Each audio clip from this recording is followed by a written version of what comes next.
Diperlihatkan seorang lelaki yang penuh misteri bernama Josh Angelo. Ia terlihat sedang menyusun sebuah teka-teki yang disimpan di dalam dompet berwarna merah. Terdengar suara pintu rumahnya didobrak oleh segerombolan polisi. Ia bergegas melarikan diri dengan membawa dompet merah dan polisi terus mengejarnya.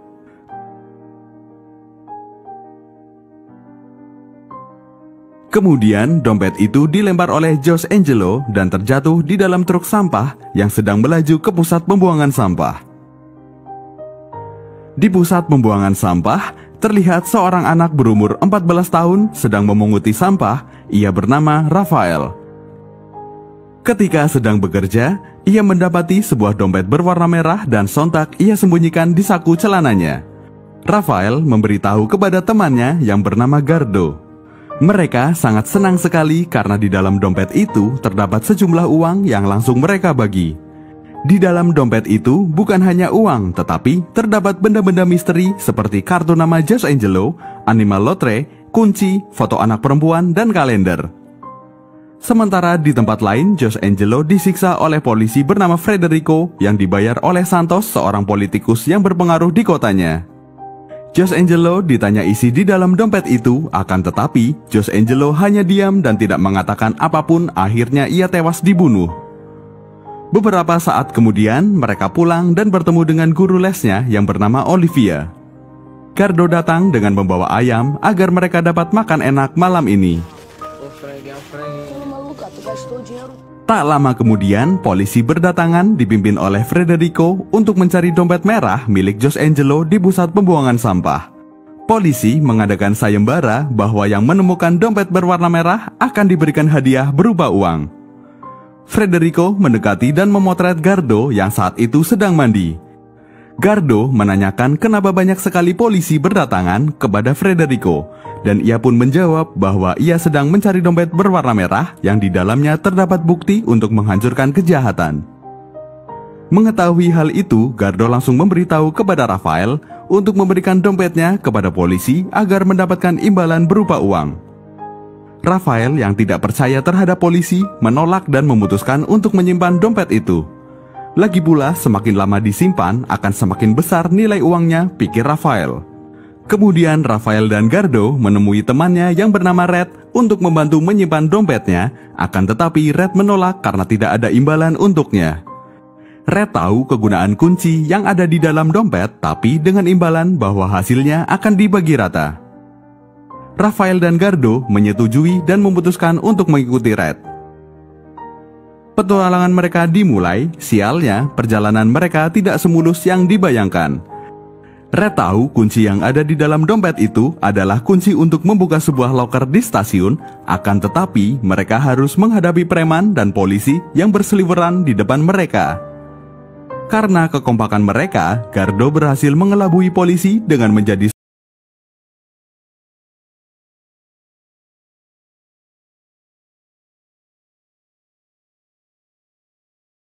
mereka kabur dan bertemu kembali di dalam kereta. Amplop surat itu berisi, "Antarkan aku ke narapidana Joao Clemente di penjara Cova." Mereka juga menemukan foto Josh Angelo dan anaknya. Di balik foto itu terdapat kode-kode rahasia. Sesampainya di gereja, mereka mencari tahu tentang Joao Clemente melalui internet dengan meminjam diam-diam laptop pendeta. Sementara Red bertugas mengalihkan pendeta dan Olivia. Mereka mengetahui Joao Clemente adalah seorang pengacara dan aktivis yang membuatkan rumah untuk para fakir miskin, dan Santos merupakan orang yang menghentikannya sehingga membuat ia melakukan aksi di jalan untuk memperjuangkan keadilan. Akan tetapi, nasib buruk menimpa Joao Clemente. Ketika sedang memperjuangkan keadilan, ia malah dijebloskan ke penjara oleh Santos. Kemudian Rafael mencetaknya dan mereka kabur. Federico mengetahui bahwa Rafael mempunyai dompet itu. Malam hari, polisi menculik dan menyiksa Rafael di dalam mobil dengan membentur-benturkan kepalanya. Rafael mengakui kepada Federico bahwa ia menemukan dompetnya. Federico pun langsung menanyakan apa saja yang ada di dalam dompet itu, tapi Rafael hanya diam dan menolak untuk memberikan dompetnya.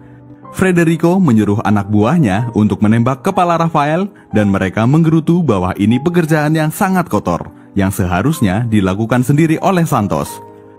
Polisi pun tidak tega untuk membunuh Rafael dan membiarkannya hidup. Semua orang merasa sangat khawatir dan mencari Rafael ke kantor polisi, termasuk Gardo temannya, akan tetapi Rafael tidak ditemukan. Mereka menganggap bahwa Rafael saat itu sudah bersama Tuhan. Keesokan harinya, Rafael ditemukan dalam kondisi berdarah dan masih hidup. Dengan apa yang sudah dialaminya itu, membuat Rafael menjadi lebih antusias dalam mengungkap semua yang menjadi misteri. Surat yang ditemukan di dalam loker menjadi clue yang pertama untuk memulai perjalanan mereka. Penjara Cova dan narapidana Joao Clemente itulah petunjuk pertama yang didapatkan di dalam surat tersebut. Ketiga bocah itu membuat rencana yang harus melibatkan Olivia sehingga mereka bisa menemui Joao Clemente. Gardo meyakinkan Olivia bahwa ia harus membantunya untuk menemui kakeknya, Joao Clemente, yang merupakan seorang pengacara untuk membantu Rafael dalam mengadili polisi. Dan Olivia akhirnya bersedia membantu mereka. Sementara mereka menyusun rencana lain untuk mencari tahu tentang Santos. Red mengetahui Santos ia merupakan seorang politikus yang korupsi yang akan menjadi wali kota dan tinggal di pesisir pantai. Keesokan harinya, Gardo dan Olive menemui Clemente dengan menyuap penjaga tahanan. Olive tampak kesal karena ia telah dibohongi karena Gardo bukan cucu dari Joao Clemente. Gardo memberitahu maksud ia menemui Clemente yaitu untuk memberitahu isi surat yang ditulis oleh Jose Angelo. Ia mengatakan perubahan akan datang dan akan ada generasi yang meneruskan perjuangan keadilan untuk mengeluarkannya dari penjara. Clemente menangis setelah ia mengetahui isi surat yang ditulis Jose Angelo. Sementara Rafael dan Red pergi untuk mencari tentang Santos di pesisir pantai. Mereka menyelinap ke rumah Santos, akan tetapi sialnya mereka ketahuan oleh penjaga rumahnya. Sepanjang jalan mereka memancing penjaga rumahnya untuk bercerita tentang Jose Angelo. Mereka mendapati bahwa ia merupakan salah satu kepercayaan Santos. Akan tetapi, Jose berkhianat kepada Santos. Ia secara diam-diam mengambil buku catatan korupsi Santos dan uang di dalam sebuah ruangan. Setelah mengambilnya, Jose Angelo pun kabur dan menghilang. Demi keadilan rakyat,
mereka bertiga mulai menjalankan aksinya demi mendapatkan Injil itu.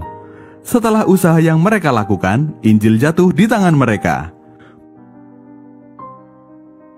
Polisi mulai mengejar-ngejar mereka. Gardo merasa kesal kepada Rafael dan Red karena dianggap tidak becus dalam menghindari polisi.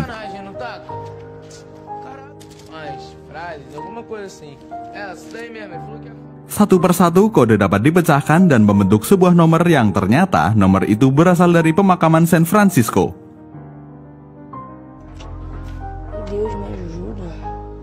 Saat kode telah selesai dipecahkan, polisi mulai berdatangan.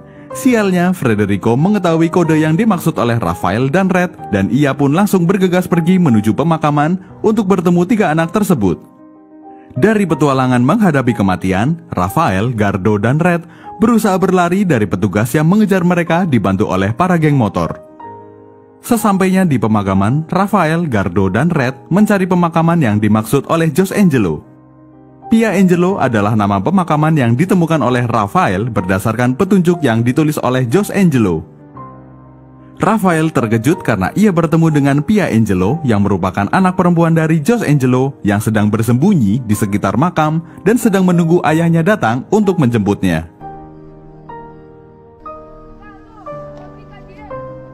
Federico menemukan Raphael dan teman-temannya itu untuk mengambil bukti. Karena Raphael mengetahui Pia Angelo masih hidup, mereka mencoba menggali makam untuk mencari tahu apa yang ada di dalamnya. Terkejut setelah mengetahui isi di dalam makam. Terdapat uang dalam jumlah yang sangat banyak dan satu buah buku yang dicari oleh polisi Federico. Buku itu merupakan catatan korupsi dari politikus Santos dan bawahannya polisi Federico. Suasana terasa menegangkan. Pia Angelo membantu ketiga temannya menghadapi Federico. Dalam petualangannya ini, keempat anak itu berhasil kabur dari Federico dan membawa uang serta buku catatan korupsi Santos. Mereka kembali ke rumah dan mengembalikan uang Bapak Pendeta yang telah dipinjam oleh Red untuk membeli Injil dan membagikan kepada seluruh rakyat di lingkungannya.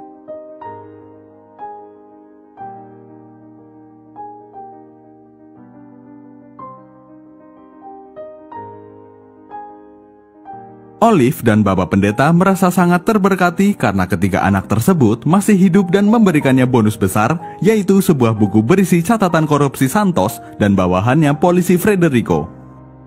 Kasus tersebut diungkap oleh Olive dengan cara diunggah melalui internet.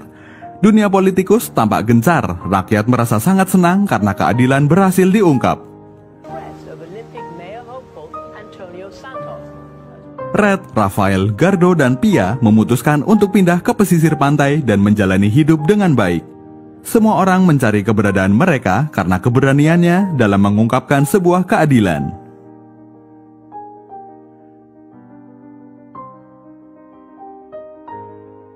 Seperti itulah kisah petualangan anak-anak pemulung yang berhasil membongkar kasus korupsi besar di negaranya.